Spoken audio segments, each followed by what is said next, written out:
दिव्या पिछले 6 घंटों से लगातार पढ़ाई कर रही थी और अब वो बहुत थक गई है। इतने वक्त से पढ़ते पढ़ते उसके कमर में दर्द हो गया है और वो पूरी तरह से फ्रस्ट्रेट हो चुकी है। अपनी बायोलॉजी की एनसीईआरटी को डेस्क पे रख के अपना सर पकड़ के वो बोलती है, हे भगवान, ये सिलेबस कब खत्म होगा? दिन के 12-12 घंटे पढ़ रही हूँ, फिर भी लग रहा है कि कुछ नहीं आता। अगर ऐसे ही चलता रहा तो नीट देने का क्या ही फायदा है। पिछले कई महीनों से नीट की तैयारी करते करते अब उसकी पेशेंस चरम सीमा पे थी। सेल्फ डाउट उसको कई दिनों से खाए जा रहा था और आज तो उसने ठान ही लिया। परेशान हो गई हूँ मैं इस पढ़ाई से, शायद मुझसे नहीं हो पाएगा। मम्मी को पहले ही बता देती हूँ कि नीट मेरे बस की नहीं है, मैं नीट नहीं दूंगी माँ। दिव्या अपनी मम्मी के रूम की तरफ जाती है। दिव्या की मम्मी बिस्तर पे लेटी फोन को स्पीकर पे रख के अपनी बड़ी बहन के साथ बात कर रही है।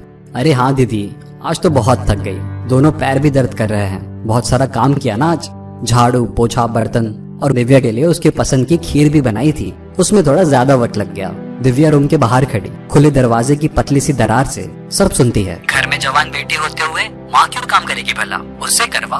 वैसे भी पूरे दिन पढ़ने के अलावा वो करती क्या है? बड़ी बहन कहती है, अरे नहीं दीदी, ऐसे मत बोलो, घर के काम करने के लिए मैं हूँ ना। मेरी दिव्या तो नीट की तैयारी कर रही है, बहुत लगन से, बहुत मेहनत कर रही है। दिव्या की मम्मी बड़े गर्व से कहती है, तू और तेरी बेटी के लिए तेरा प्यार मुझे समझ ही नहीं आता। अच्छा सुन, मैं और मेरी कुछ सहेलियां मिलके वैष्णो देवी जा रहे हैं, तेरा नाम लिखवा लिया है मैंने सारे बुकिंग्स के लिए।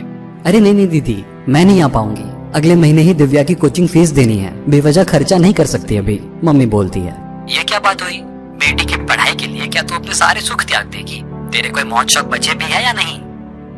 दिव्या की माँ मुस्कुरा के कहती है, मौज शौक तो बहुत सारे थे दीदी, विदेश घूमने जाना था, नई गाड़ी के लिए पैसे भी बचा रहे थे, गुप्ता जी ज्वेलर्स के वहां से सोने की बालियों का एक सेट भी बहुत पसंद आया था।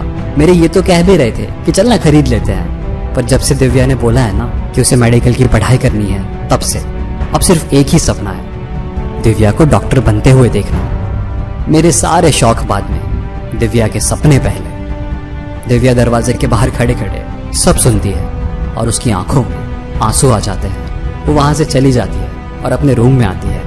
दीवार पे लगे बड़े से आईने के सामने वो खुद को बोलती है, क्लास 10th के खत्म होने के बाद माँ को मैंने ही बोला था कि मैं नीट दूंगी और मैं ही गिव अप कर रही हूँ।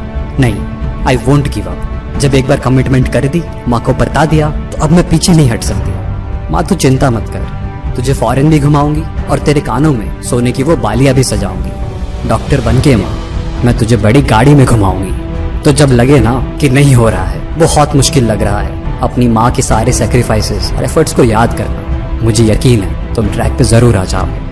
ऐसे ही वीडियोस देखने के लिए बने रहिए मोटिवेशन कोड शाला से। कोड वाले भैया है ना, अपन मिलकर मचा देंगे यार।